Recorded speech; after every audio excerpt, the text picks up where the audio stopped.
Madame la ministre, la parole est à Madame Nicole Dubré-Chirat. Ma question s'adresse à Madame la ministre des Solidarités et de la Santé. Madame la ministre, depuis bientôt 6 mois, un nombre important de services d'urgence sont en grève. Les raisons de cette mobilisation sont polymorphes et tiennent à la fois aux aspects organisationnels, humains et financiers. Les soignants, dans leur ensemble, demandent une réforme et des mesures fortes. Ils souhaitent pouvoir continuer à exercer leur profession dans le cadre de leur déontologie professionnelle et dans le respect des patients pour garantir une prise en charge adaptée à leurs besoins. Certaines de ces revendications renvoient certes à des problématiques locales qui ont pu être discutées et solutionnées par les ARS, d'autres appellent de façon claire à des réponses nationales.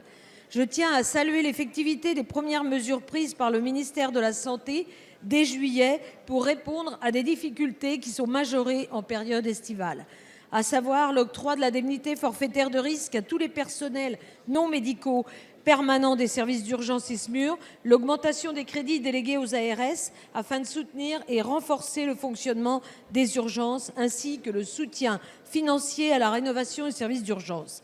Ces mesures ont rapidement été suivies par d'autres annonces basées sur les premières conclusions de la mission flash de Thomas Mesnier et du professeur Carli, dont je tiens à saluer le travail et l'investissement. Vous les avez présentées vous-même la semaine dernière au CHU de Poitiers. Il s'agit entre autres de l'admission directe pour les personnes âgées, de vidéo-assistance dans les EHPAD, de la possibilité de transfert d'ambulance à un cabinet de médecine générale.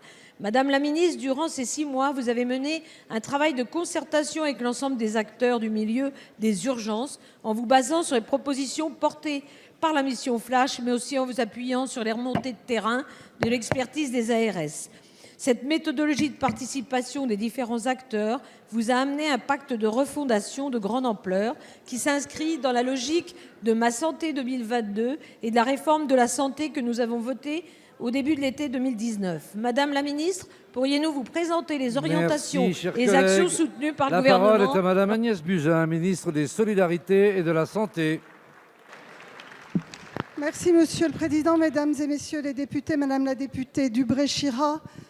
D'abord, merci de soulever le travail de terrain exceptionnel qui a été réalisé par le député Thomas Mesnier et le professeur Pierre Carli, dont je rappelle qu'il est le président du Conseil national des urgentistes de France.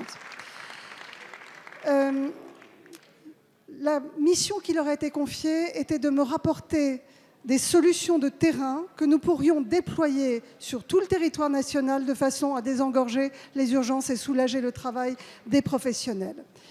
Je voudrais revenir sur les mesures qui s'adressent aux professionnels aujourd'hui qui travaillent au sein des urgences.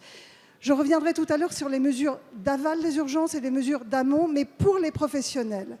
Je rappelle que dès le mois de juillet, pour tenir compte de la souffrance au travail, j'ai débloqué des budgets pour que l'ensemble des soignants non médicaux, qu'ils soient infirmiers, aides-soignantes, brancardiers, à l'accueil de toutes les urgences, bénéficient d'une prime de risque de 100 € net par mois. Cette prime de risque est pérenne, à laquelle va s'ajouter prochainement une prime de coopération pour tous les infirmiers, infirmières qui s'engageront dans des protocoles de coopération de 80 € net par mois.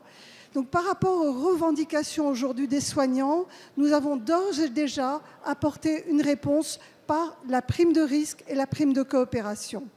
Au-delà de ça, je souhaite revaloriser sur le long terme le travail et la compétence des soignants dans les urgences hospitalières en créant des infirmiers de pratique avancée, en augmentant les délégations de tâches, de façon à ce que ceux-ci puissent être reconnus pour la totalité des compétences qu'ils exercent aujourd'hui pour décharger le temps médical. Et donc, ces réformes, évidemment, pourront se mettre en place dans les semaines qui viennent, en plus de la prime qui a d'ores et déjà été annoncée. Merci Madame la ministre. La